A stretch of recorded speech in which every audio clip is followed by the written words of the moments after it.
وہ مسلمانوں کی شجاعت اور عزم کی پختگی سے واقف تھا۔ اسے ہر لمحہ دھڑکا لگا رہتا تھا کہ مسلمان مکہ پر حملہ کریں گے۔ اس کی بیوی ہندہ، اس کے سالار اکرمہ اور صفوان اس کا حوصلہ بڑھاتے رہتے تھے، لیکن اسے اپنے ذاتی وقار کی اور اپنے قبیلے کی تباہی نظر آ رہی تھی۔ وہ ہر وقت بے چین رہنے لگا تھا۔ ایک روز وہ اس قدر بے چین ہوا کہ گھوڑے پر سوار ہو کر مکہ سے باہر چلا گیا۔ اس کی کوئی حس اسے بتا رہی تھی کہ کچھ ہونے والا ہے۔ اس کے دل پر گھبراہٹ طاری ہوتی چلی گئی۔ اس نے اپنے آپ سے کہا کہ ہوگا یہی کہ مسلمان مکہ پر حملہ کرنے آ جائیں گے۔ یہ سوچ کر وہ یہ دیکھنے کے لیے مدینہ کے راستے پر ہو لیا کہ مدینہ کی فوج آ ہی تو نہیں گئی۔ اسے ایسے محسوس ہو رہا تھا جیسے ہوا کی بو بھی بدلی بدلی سی ہے۔ وہ ان سوچوں میں گم مکہ سے چند میل دور نکل گیا۔ اسے عباس رضی اللہ عنہ ایک خچر پر سوار اپنی طرف آتے دکھائی دیے۔ وہ رک گیا۔ اس نے پوچھا، کیا تم اپنے پورے خاندان کے ساتھ نہیں گئے تھے؟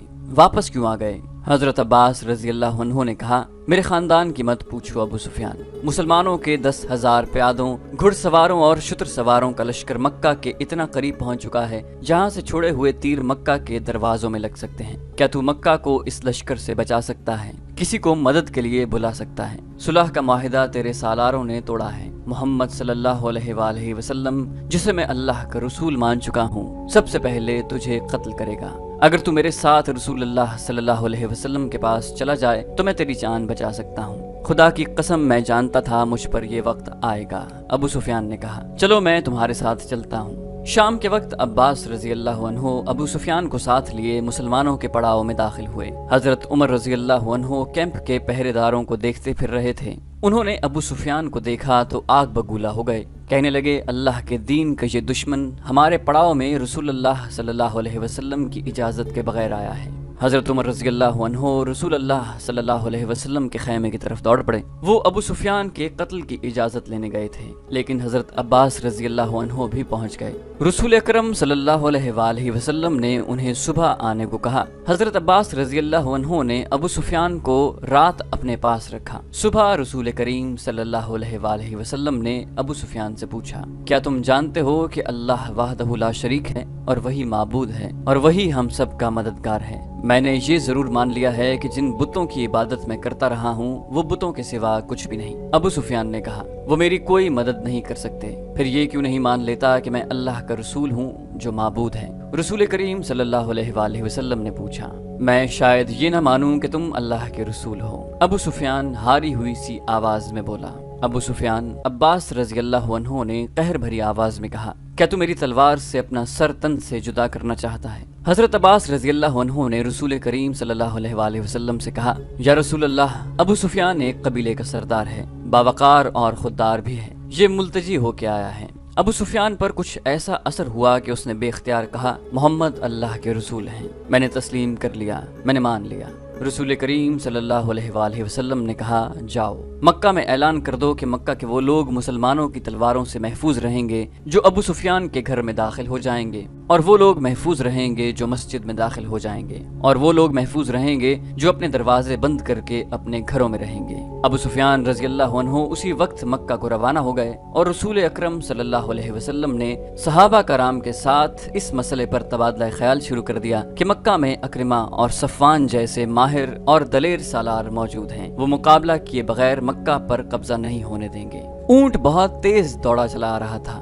جب وہ مکہ کے قریب پہنچا تو اس کے سوار نے چلانا شروع کر دیا، عزا اور حبل کی قسم، مدینہ والوں کا لشکر میرے زہر میں پڑاؤ کیے ہوئے ہے، اور میں نے اپنے سردار ابو سفیان کو وہاں جاتے دیکھا ہے۔ اہل قریش ہوشیار ہو جاؤ، محمد صلی اللہ علیہ وآلہ وسلم کا لشکر آ رہا ہے۔ اس نے اونٹ کو روکا اور اسے بٹھا کر اترنے کی بجائے اس کی پیٹھ سے کود کر اترا۔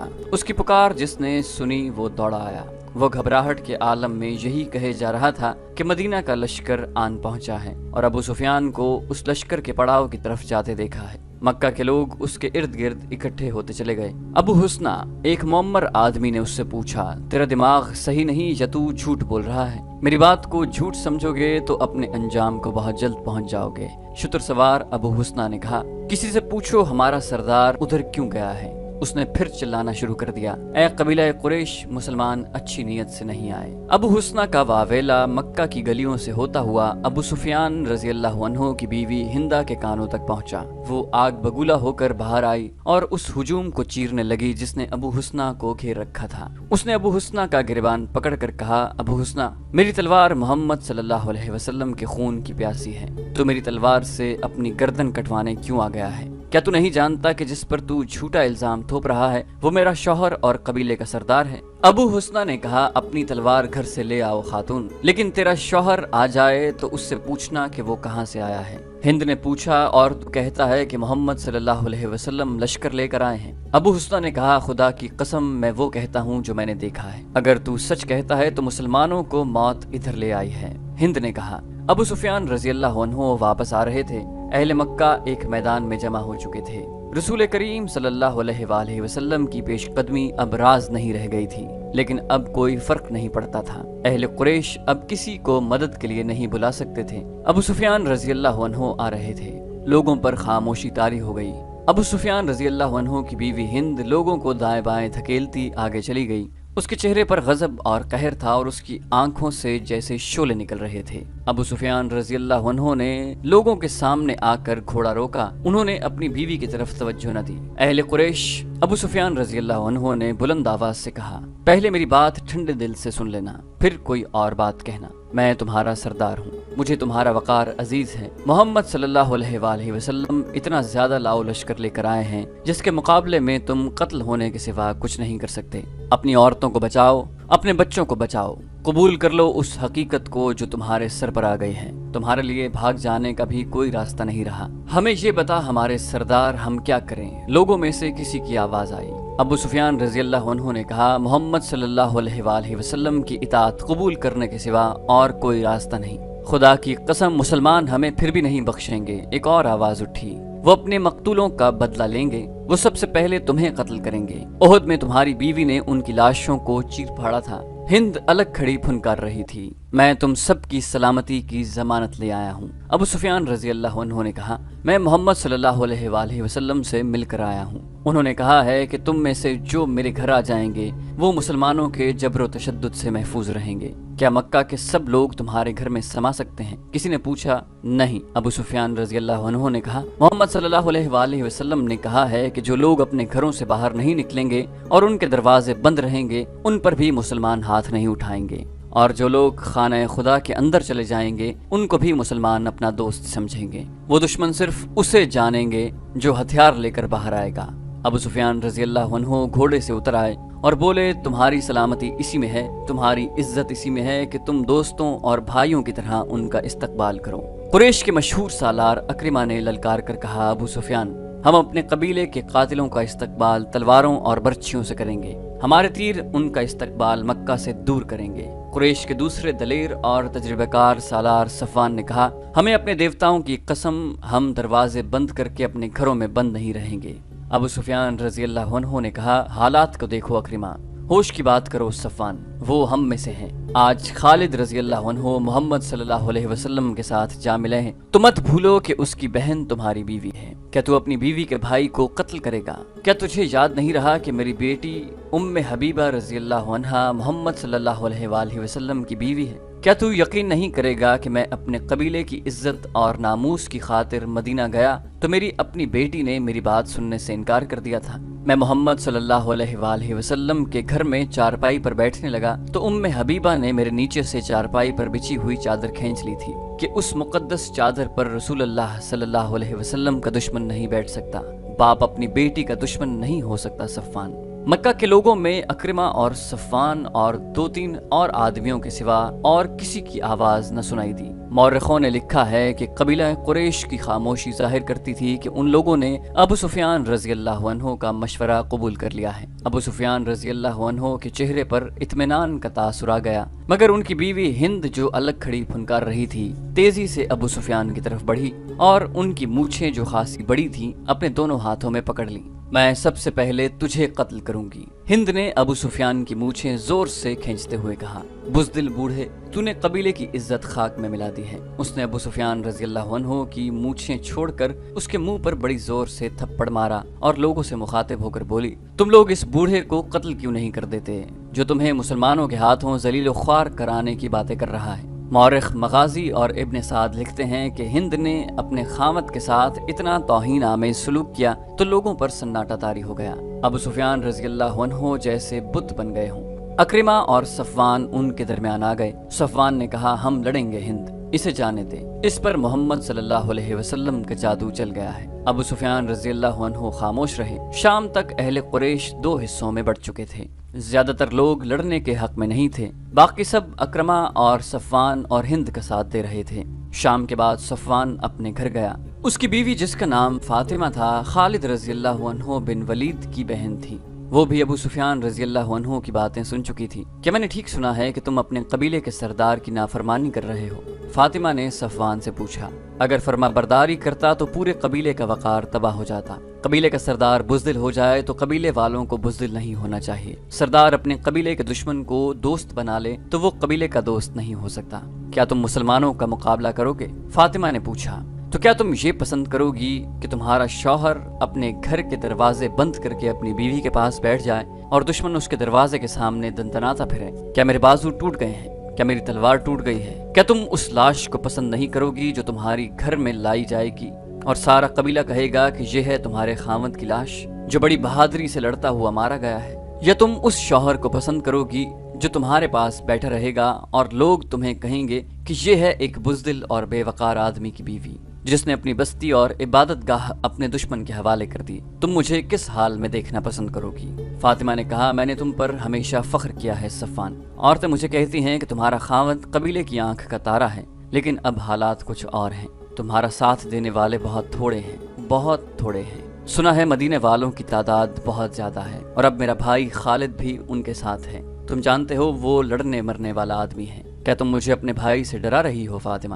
نہیں۔ فاطمہ نے کہا، مجھے خالد مل جاتا تو میں اسے بھی یہی کہتی جو میں تمہیں کہہ رہی ہوں۔ وہ میرا بھائی ہے، وہ تمہارے ہاتھ سے مارا جا سکتا ہے، تم اس کے ہاتھ سے مارے جا سکتے ہو۔ تم ایک دوسرے کے مقابلے میں نہ آؤ۔ میں اس کی بہن اور تمہاری بیوی ہوں۔ لاش تمہاری ہو یا خالد کی، میرا غم ایک جیسا ہوگا۔ یہ کوئی عجیب بات نہیں فاطمہ، صفوان نے کہا۔ دشمنی ایسی پیدا ہو گئی ہے کہ باپ بیٹے کا اور بھائی بھائی کا دشمن ہو گیا ہے۔ اگر میں تمہارے رشتے کا خیال رکھوں تو تم میرے رشتے کا خیال نہ رکھو، فاطمہ نے اس کی بات کاٹتے ہوئے کہا۔ قبیلے کا سردار تمہیں کہہ رہا ہے کہ لڑائی نہیں ہوگی، محمد صلی اللہ علیہ وآلہ وسلم کی اطاعت قبول کر لیں، پھر تم لڑائی کا ارادہ ترک کیوں نہیں کر دیتے؟ تمہارے ساتھ بہت تھوڑے آدمی ہیں۔ میں اطاعت قبول کرنے والوں میں سے نہیں ہوں، صفوان نے کہا۔ پھر میری ایک بات مان لو، فاطمہ نے کہا۔ خالد کے آمنے سامنے نہ آنا، اسے میری ماں نے جنم دیا ہے، ہم دونوں نے ایک ماں کا دودھ پیا ہے۔ وہ جہاں کہیں بھی ہے، بہن یہی سننا چاہتی ہے کہ اس کا بھائی زندہ ہے۔ میں بیوہ بھی نہیں ہونا چاہتی صفوان۔ پھر اپنے بھائی سے جا کے کہو کہ مکہ کے قریب نہ آئے، صفوان نے کہا۔ وہ میرے سامنے آئے گا تو ہمارے رشتے ختم ہو جائیں گے۔ فاطمہ کے آنسو صفوان کے ارادوں کو ذرا بھی متزلزل نہ کر سکے۔ رسول کریم صلی اللہ علیہ وآلہ وسلم نے ایک اور انتظام کیا۔ انہوں نے چند ایک آدمی مختلف بحروپوں میں مکہ کے ارد گرد چھوڑ رکھے تھے۔ ان کا کام یہ تھا کہ مکہ سے کوئی آدمی باہر نکل کر کہیں جاتا نظر آئے تو اسے پکڑ لیں۔ جاسوسی کا یہ اہتمام اس لیے کیا گیا تھا کہ قریش اپنے دوست قبائل کو مدد کے لیے نہ بلا سکیں۔ دوسرے ہی دن 2 شتر سواروں کو پکڑا گیا جو عام سے مسافر معلوم ہوتے تھے۔ انہیں مسلمانوں کے پڑاؤ میں لے جایا گیا۔ 1-2 دھمکیوں سے ڈر کر انہوں نے اپنی اصلیت ظاہر کر دی۔ ان میں سے ایک یہودی تھا اور دوسرا قبیلہ قریش کا۔ وہ مکہ سے چند میل دور رہنے والے قبیلے بنو بکر کے ہاں یہ اطلاع لے کر جا رہے تھے کہ مسلمان میرو ظہر میں پڑاؤ کیے ہوئے ہیں۔ بنو بکر کو یہ بھی پیغام بھیجا جا رہا تھا کہ وہ مسلمانوں پر شب خون ماریں اور 2 اور قبیلوں کو بھی اپنے ساتھ ملا لیں۔ پیغام میں یہ بھی تھا کہ مسلمان مکہ کو محاصرے میں لیں تو بنو بکر اور دوسرے قبیلے عقب سے ان پر حملہ کر دیں۔ ان سے پوچھا گیا کہ مکہ میں لڑائی کی تیاریاں کس پیمانے پر ہو رہی ہیں۔ انہوں نے بتایا کہ ابو سفیان لڑائی نہیں چاہتا اور مکہ والوں کی اکثریت اس کے ساتھ ہے۔ صرف اکرمہ اور صفوان لڑیں گے، لیکن ان کے ساتھ بہت تھوڑے آدمی ہیں۔ ان دونوں آدمیوں کو ابو سفیان نے نہیں، اکرمہ اور صفوان نے بھیجا تھا۔ رسول کریم صلی اللہ علیہ وآلہ وسلم نے اپنے سالاروں وغیرہ سے کہا کہ مکہ میں یہ فرض کر کے داخل ہوا جائے کہ قریش شہر کے دفاع میں لڑیں گے۔ آپ صلی اللہ علیہ وآلہ وسلم نے اپنی فوج کو 4 حصوں میں تقسیم کر دیا۔ اس زمانے میں مکہ کی طرف 4 راستے جاتے تھے جو مکہ کے ارد گرد کھڑی پہاڑیوں میں سے گزرتے تھے۔ فوج کے ہر حصے کو ایک ایک راستہ دے دیا گیا۔ انہیں اپنے اپنے راستے سے مکہ شہر کی طرف پیش قدمی کرنی تھی۔ فوج کے ان حصوں میں ایک کی نفری سب سے زیادہ رکھی گئی، اس کی کمان ابو عبیدہ کو دی گئی۔ حضور صلی اللہ علیہ وآلہ وسلم کو اس دستے کے ساتھ رہنا تھا۔ ایک حصے کی کمان حضرت علی رضی اللہ عنہ کے پاس تھی، ایک کے کمانڈر زبیر رضی اللہ عنہ تھے اور چوتھے حصے کی کمان خالد بن ولید رضی اللہ عنہ کے پاس تھی۔ مورخوں نے لکھا ہے کہ اس اسکیم میں غیر معمولی دانش کار فرما تھی۔ 4 سمتوں سے پیش قدمی کا مقصد یہ تھا کہ مکہ کے دفاعی دستوں کو 4 حصوں میں بکھیر دیا جائے۔ اگر وہ مسلمانوں کی پیش قدمی کو کسی 1 یا 2 راستوں پر روک بھی لیں تو دوسرے دستے آگے بڑھ کر شہر میں داخل ہو سکیں۔ اس کے علاوہ فوج کی اس تقسیم کا مقصد یہ بھی تھا کہ قریش اگر دفاع میں نہ لڑیں تو وہ کسی راستے سے بھاگ بھی نہ سکیں۔ رسول اکرم صلی اللہ علیہ وسلم نے اس اسکیم کے علاوہ جو احکام دیے وہ یہ تھے: قریش دفاع میں نہ لڑیں تو ان پر ہاتھ نہ اٹھایا جائے، امن کا جواب پرامن طریقے سے دیا جائے، اگر کہیں جھڑپ ہو جائے تو زخمیوں کو قتل نہ کیا جائے بلکہ ان کی مرہم پٹی اور دیکھ بھال کی جائے، لڑنے والوں میں جو پکڑا جائے اس پر تشدد نہ کیا جائے، نہ اسے قتل کیا جائے اور اسے جنگی قیدی بھی نہ سمجھا جائے، اور ان میں سے کوئی بھاگ نکلے تو اسے بھاگ جانے دیا جائے۔ اسلامی لشکر کے 4 حصوں کو پیش قدمی کا حکم دے دیا گیا۔ تو دوستو یہ تھی ہماری آج کی ایپیسوڈ۔ امید کرتے ہیں آپ کو ہماری ایپیسوڈ پسند آئی ہوگی۔ جانے سے پہلے اس ویڈیو کو لائک، شیئر اور کامنٹ کرنا مت بھولیے، اور اگر آپ ہمارے چینل پر نئے ہیں تو اسے سبسکرائب کیجئے اور بیل آئیکن پر کلک کیجئے تاکہ آپ کو تمام ویڈیوز فوراً ملتی رہیں۔ اگلی ویڈیو تک کے لیے اپنا خیال رکھیے۔ اللہ حافظ۔